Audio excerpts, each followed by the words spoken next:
Welcome friends. இன்றைக்கி நம்ம மீந்து போன இட்லி மாவு வச்சுட்டு சூப்பரான டிஃபன் செய்யலாங்க. ரவா தோசை எப்படி செய்யலான்னு பார்ப்போங்க. கொஞ்சம் மாவு இருந்தாலே போதும். இந்த டிஃபன் நம்ம மார்னிங் இல்லைன்னா ஈவினிங் செய்து கொடுக்கலாம்.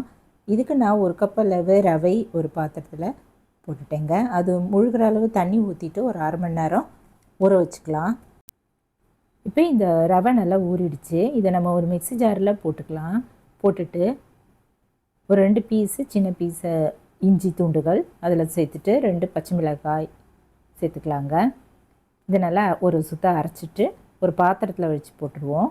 இது கூடவே எந்த கப்பில் எடுத்தோமோ அதே கப்லேயே அரை கப் அளவு மைதா, 1.5 இல்லை 2 கப் அளவு மீந்து போன இட்லி மாவு அதை இந்த கிண்ணத்தில் இந்த பாத்திரத்தில் ஊற்றிட்டு மிக்ஸ் பண்ணிக்கலாங்க. இது கூடவே ஒரு அரை டீஸ்பூன் அளவு உப்பு பார்த்து இதில் சேர்த்துக்கலாம். ஏற்கனவே இட்லி மாவுலேயும் உப்பு இருக்குது, அதனால் இதில் பார்த்து சேர்த்துட்டு கொஞ்சமாக தண்ணி ஊற்றி நல்லா கரைச்சிக்கலாங்க.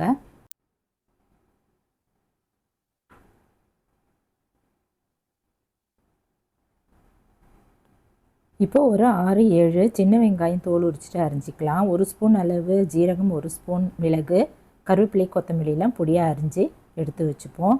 அடுப்பில் ஒரு கடாயில் கொஞ்சம் ஆயில் ஊற்றிட்டு கடுகு அரை டீஸ்பூன், உளுத்தம்பருப்பு, கடலைப்பருப்பு இதெல்லாம் அரை டீஸ்பூன் போட்டுட்டு மிளகு ஜீரகம் போட்டு நல்லா தாளிச்சிக்கலாம். இதெல்லாம் நல்லா பொரிஞ்சு வந்ததும் கருவேப்பிலை எல்லாமே சேர்த்துடலாங்க. கொத்தமல்லி, இந்த வெங்காயமும் போட்டு நல்லா வதக்கிக்கலாம். வதங்கினதும் இந்த மாவில் எடுத்து அப்படியே போட்டுருவோங்க. போட்டுட்டு நல்லா கலந்துடலாம்.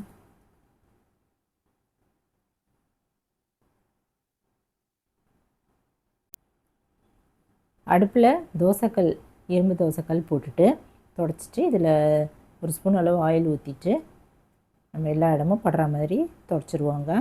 இப்போ ஒரு கரண்டி அளவு மாவு எடுத்துகிட்டு ஓரத்துலேருந்து அப்படியே சுற்றி மாவு ஊற்றிடுவோம். சென்டர்லேயே அப்படியே ஊற்றிடலாங்க.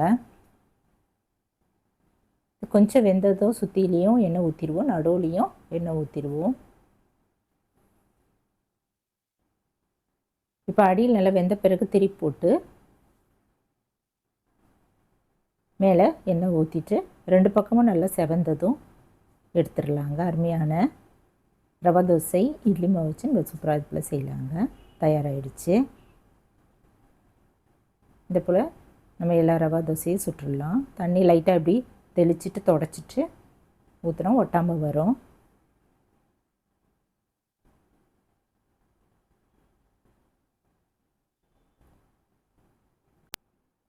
காலையில் என்ன டிஃபன் செய்கிறதுன்னு நம்ம யோசிக்கிற நேரத்தில் கொஞ்சம் இந்த போல் இட்லி மாவு, தோசை மாவு மீந்து போச்சுன்னா இது கூடவே சில பொருள் இதெல்லாம் ஆட் பண்ணிவிட்டு நம்ம சூப்பரான டிஃபன் செய்து கொடுக்கலாங்க.